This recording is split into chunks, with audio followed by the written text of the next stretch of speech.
स्वदेशी जागरण मंच की रथ यात्रा पहुंची बलौदाबाजार। अध्यक्ष ने कही बड़ी बात। नमस्कार दोस्तों, मैं हूं जनसंवाद न्यूज से राजेश मिश्रा। अब आप देखिए बलौदाबाजार से प्रदीप माहेश्वरी की खास रिपोर्ट। स्वदेशी संकल्प रथ यात्रा पहुंची छत्तीसगढ़ में। स्वदेशी जागरण मंच के द्वारा स्वदेशी संकल्प रथ यात्रा पहुंची।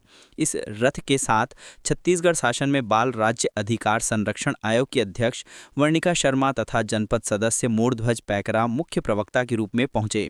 उन्होंने कहा कि लोकल फॉर वोकल को अपने जीवन में अपनाएं। जब तक आप अपने दिल में स्वदेशी मन नहीं रखेंगे, अपनों का विकास नहीं हो पाएगा। विदेशी वस्तुओं का बहिष्कार करें तथा स्वदेशी वस्तुएं अपने जीवन उपयोग करें। विदेशियों ने इस देश का खूब पैसा लूटा और वो अपने देश को विकसित किए। भारत में कई साल तक विदेशी राज किए, हम गुलामी की जंजीर में जकड़े रहे। स्वदेशी अपनाएंगे, देश का विकास होगा। आज इसी बात को लेकर स्वदेशी जागरण मंच यात्रा पहुंची। बलौदाबाजार चैम्बर ऑफ कॉमर्स के द्वारा समर्थन दिया गया और व्यापारियों द्वारा यह संकल्प लिया गया कि स्वदेशी उत्पादन का बिक्री अधिक से अधिक करेंगे और अपने जीवन में स्वदेशी वस्तुओं को अपनाएंगे। वहीं मोरध्वज पैकरा संरक्षक स्वदेशी मंच ने कहा कि स्वदेशी वस्तु अपने जीवन में अपनाए से देश मजबूत होगा, स्थानीय लोगों को रोजगार मिलेगा। विदेशी इस देश में कई साल राज किए, इससे देश का बहुत बड़ा नुकसान हुआ। आज हम सब स्वदेशी वस्तु को अपनाएं, स्वदेशी कंपनी के सामान अपने जीवन में उपयोग करें। इससे देश और देश के लोग ही मजबूत होंगे। विदेशी वस्तुओं का बहिष्कार करें। वहीं चैम्बर ऑफ कॉमर्स के अध्यक्ष जुगल भट्टर ने कहा कि व्यापारी स्वदेशी कंपनी के सामान को अधिक से अधिक बेचने का संकल्प लिया है और भविष्य में भी हम स्वदेशी कंपनी के सामान बेचने गए। इस अवसर पर सभी व्यापारी एवं लोगों ने स्वदेशी अपनाने का संकल्प लिया।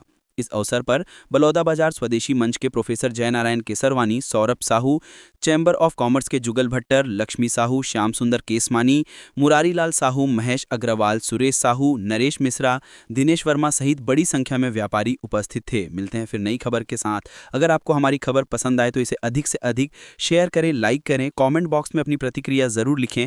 धन्यवाद, नमस्कार। मिलते हैं फिर नई खबर। कि अपने दिल पे एक बार थोड़ा सा सोच के देखें और क्यों लाना है स्वदेशी। तो यही मंत्र हो, यही साधना, भारत भव्य बनाना है। तंत्र स्वदेशी, मंत्र स्वदेशी, भाव स्वदेशी। इसलिए अपनी मातृभूमि की रक्षा के लिए आगे बढ़िए और स्वदेशी को अपनाइए। यही एक निवेदन है आप सभी से। वो संकल्प कब से कैसे कब स्वदेशी संकल्प रथ यात्रा जो चल रही है, निश्चित ही एक बहुत ही पुनीत उद्देश्य को लेके चल रही है।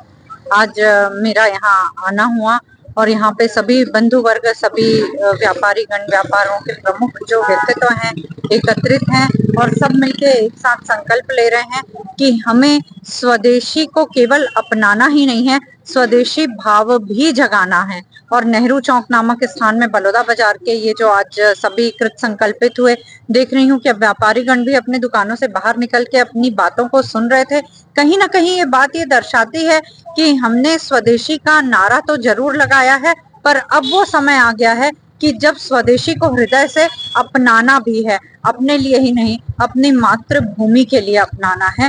ये अब विषय प्रासंगिक हो चुका है, क्योंकि ग्लोबल मार्केट फोर्सेस से लेके अन्य विदेशी वस्तुएं केवल कल भी और आज भी हमारे बीच संस्कृति में विकृति लाने की ही कोशिश की थी और आज हमको जागने का समय आ गया है। इसीलिए मैंने कहा कि यही मंत्र हो, यही साधना, भारत भव्य बनाना है।